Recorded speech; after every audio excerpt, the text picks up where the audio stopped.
This requested video comes from Yakin, and it's a question I think that most of us, all of us actually, but only some of us are aware that we're dealing with it. It's a very omnipresent question.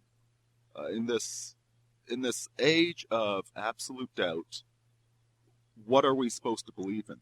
Where are we supposed to find our faith? And the question comes, ironically enough, from Christianity itself. Because Christianity started with the premise, with the promise that everything in the world is understandable. It is discoverable. That we can figure out how the world works. You know, like if you've done any... I know I use the auto mechanics metaphor quite a bit, but this is one of the things I find. Because when I go in to fix my car, when my car's broken, and I have to fix it, well, it's a very depressing feeling. While the car is being fixed, you don't have transportation. You know, it almost feels like the universe could potentially come to an end if you can't fix the car. And when you go to fix it, you don't know exactly what the problem is. You might have a really good guess. You might have some thoughts as to what you could do, but you don't know how to fix the problem. And so this is, anytime I approach it, I know, though, that despite this, as much as it worries me, on a deep level, I know I can fix it. It's going to be painful. I'm going to bleed. I don't really want to do it. It's going to be mentally difficult as well as physically difficult. But I know that I can fix it.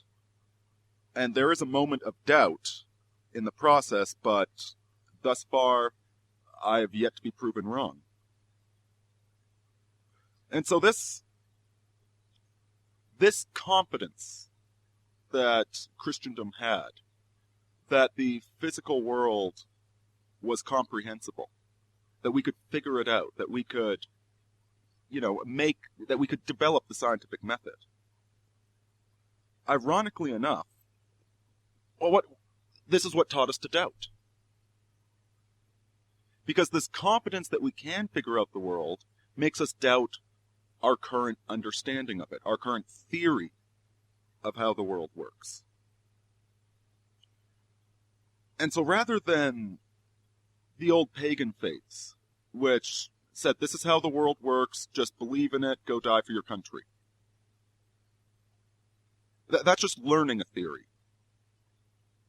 With Christianity, with the Western civilization, it became about learning to formulate theories, which means doubting your current theory.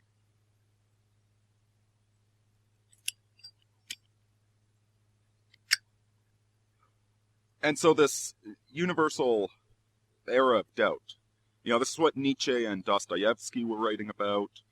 They predicted the 20th century quite accurately. Ironically enough, this is a product of Christendom, a result of that faith that we could find the answers. And now the interesting thing about the present day is that the vast majority of people, certainly the more pig-headed Christians, but especially the atheists, they no longer know how to formulate theories. They just memorize theories.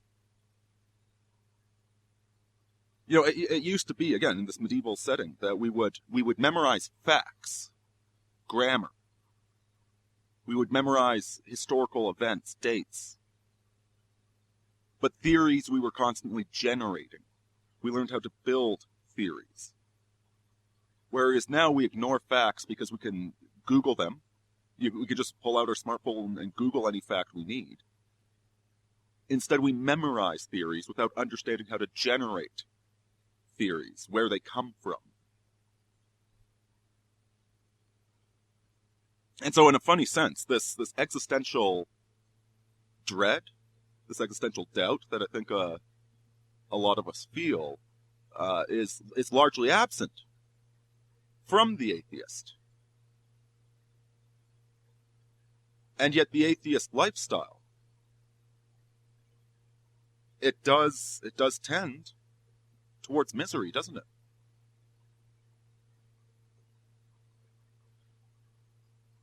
Because we're talking about suffering. And you might be able to tell, I've been listening to a lot of Jordan Peterson to try and formulate the answer to this question. The question is suffering. How do we deal with the issue of suffering? Now, on the one hand, you get the Christians, and this was Nietzsche's critique, the Christians that use religion as a way to forestall fear of death, fear of failure, fear of suffering.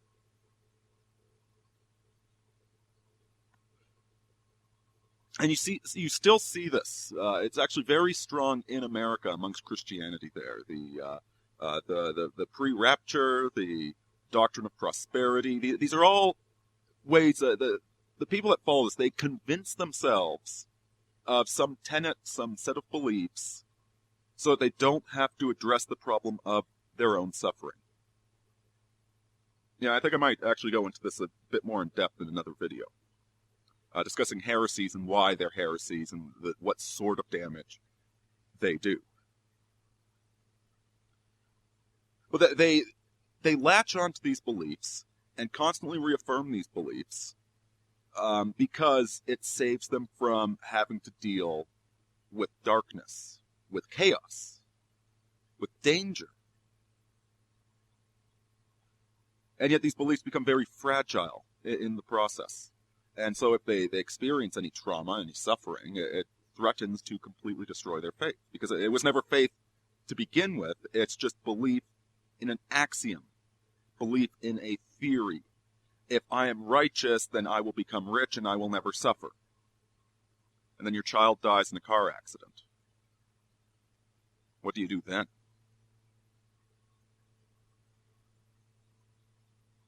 Now the atheists, meanwhile,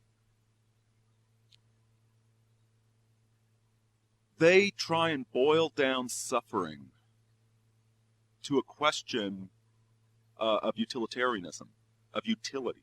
How do we reduce suffering in the world?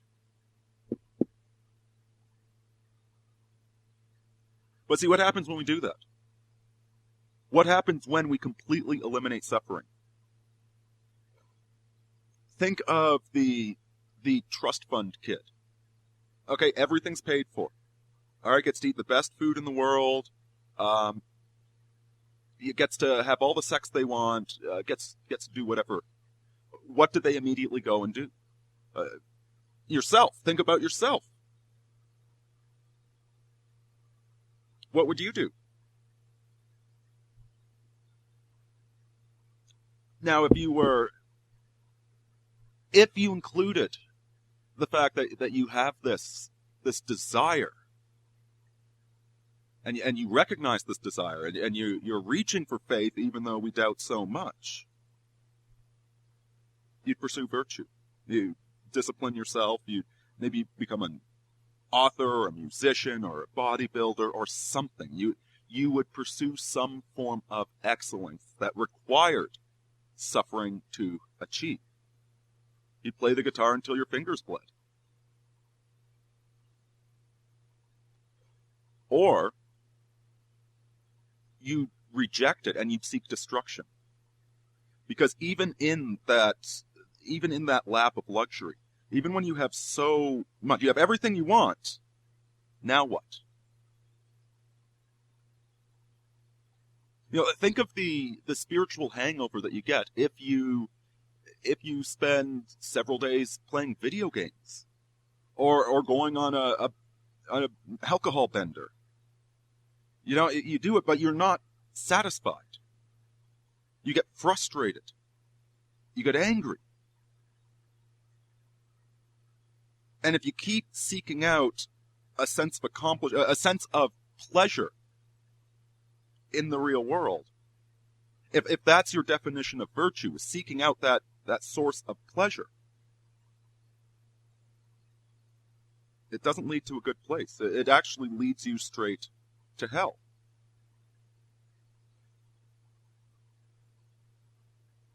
Because pleasure is unsatisfying. We aren't meant to feel happy all the time.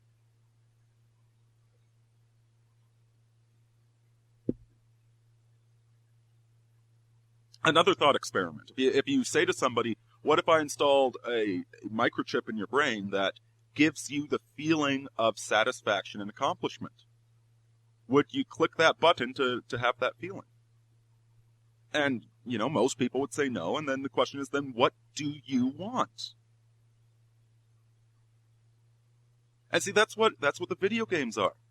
It gives you this sense of a artificial accomplishment, and it doesn't make us happy. That's what all of this meaningless sex is, and it doesn't make us happy. That's what drugs are. And you just need to look at drug addicts. This is the thing that really terrifies me about the opiate addiction, because it's massive right now. There are so many people taking opiates. They've got radio commercials saying that, be careful, your kids are going to steal your opiates. Because you got them on a prescription, so it's okay, but your kids are going to steal your opiates. Well, just because you got them on a prescription doesn't mean they're good for you. And, I see these people that are on opiates. I've had far too many encounters with them. And these people, they become progressively more dissociated from reality. Okay, you can tell that they're on opiates because of how unpredictable they are. When you try and speak to them, when you watch them move, there isn't this consistency. There isn't a predictable pattern. And they're generally pretty calm. They're not violent. But the unpredictability of them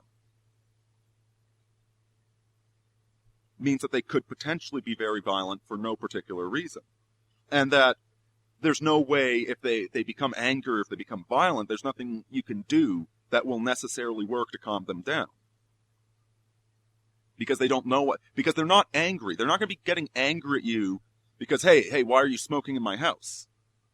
At which point you say, I'm sorry, and you stop smoking.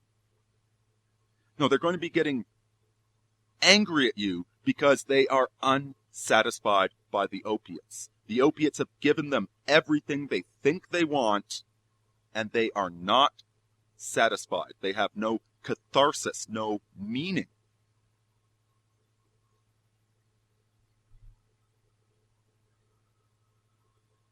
And the opiates are really just, this is just the path we've been on for so long.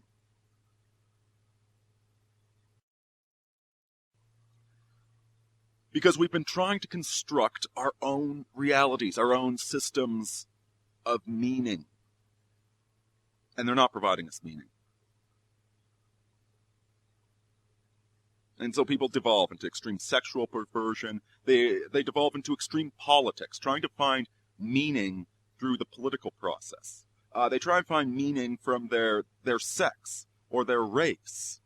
Or alternatively, they try and destroy their sex and their race. The feminists that absolutely hate femininity, they're trying to find meaning by destroying that.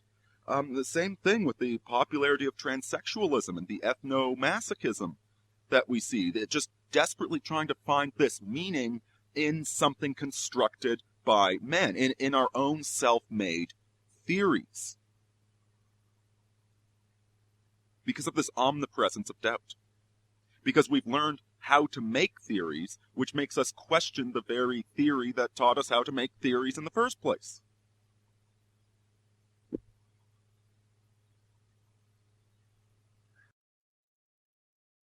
It's really it's a catch-22 that we found ourselves in. And really this catch-22, this is the nature of man all the way back throughout time. The present iteration of it is that faith in God taught us to doubt God. Taught us to be able to think beyond a world with God, to think all these different possible worlds, and it's led us to Nothing. Alleviation of suffering does not alleviate our suffering. So what the hell are we supposed to do about that?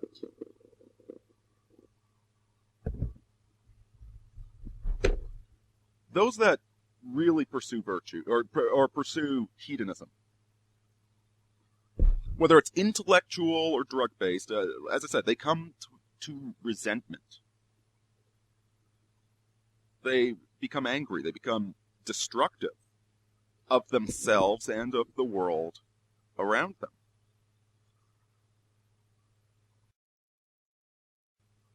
It becomes particularly bad when this drug addiction or this vice that you are pursuing harms somebody else. You know, when your drug addiction harms your child or a loved one, or your ideology forces you away from your parents. And so what do you do then?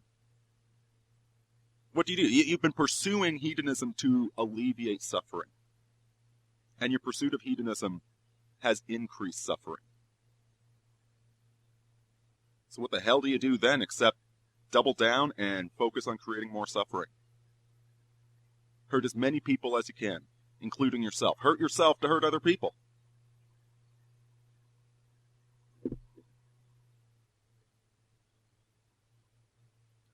And you know, you've seen this. I've seen this. We don't want to become that. Because there's never a just or correct target, is there? When we're angry, when we're frustrated, there's never somebody that we can take it out on directly who deserves it. You know, maybe we can delude ourselves into thinking they deserve it, but there's always going to be collateral damage.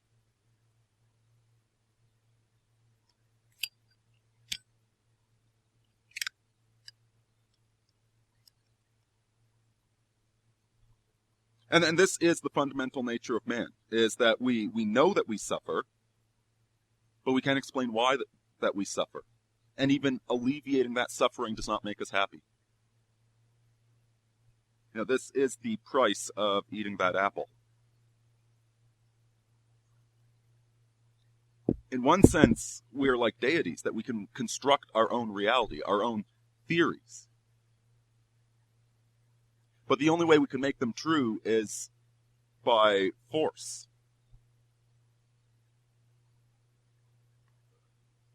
You know, somebody pointed this out to me recently. Now, the words dialogue and diabolic. Dialogue, from the Greek, through the logos, through the word. Diabolic, bolos, through being thrown.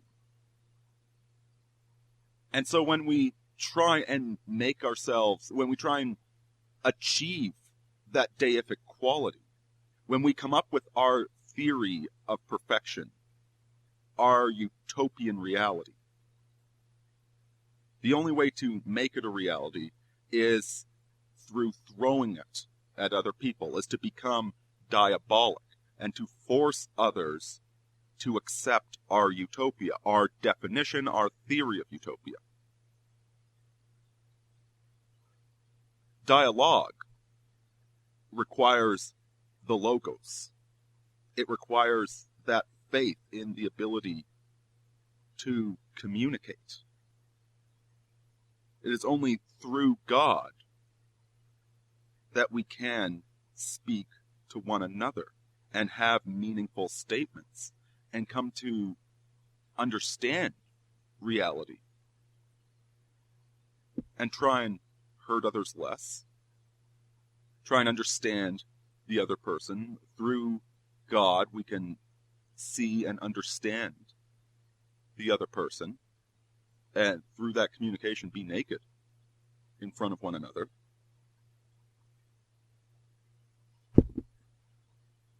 Which then impacts you as well. When you open up a dialogue with somebody, when you truly open yourself to dialogue, you don't know what's going to come out the other side. You don't know what you're going to be on the other side of that. You become vulnerable. Whereas the diabolic, when you throw your ideology at somebody else, when you force them to accept your theory, you remain separate. You remain prideful.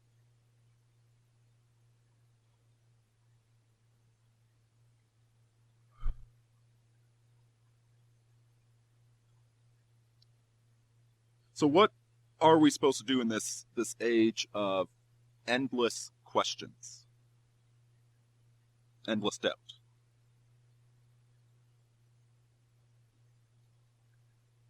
I would say that the answer is to open up dialogue with other people,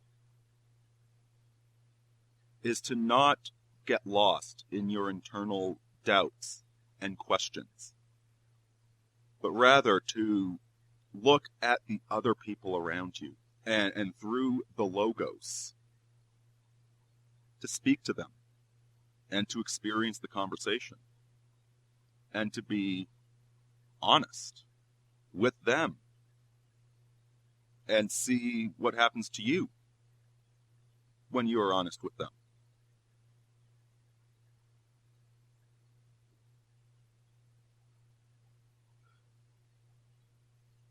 In a way, you need to accept that doubt. You need to accept that it is there and not try and eliminate it with certitude. It's when you try and impose that certitude upon yourself and upon the world around you that you become diabolic and you fall into a pit of suffering that has no ladder out.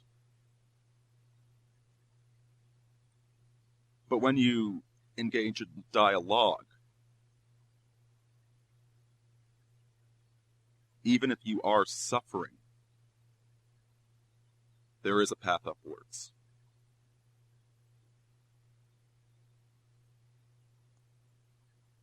Stay strong, folks.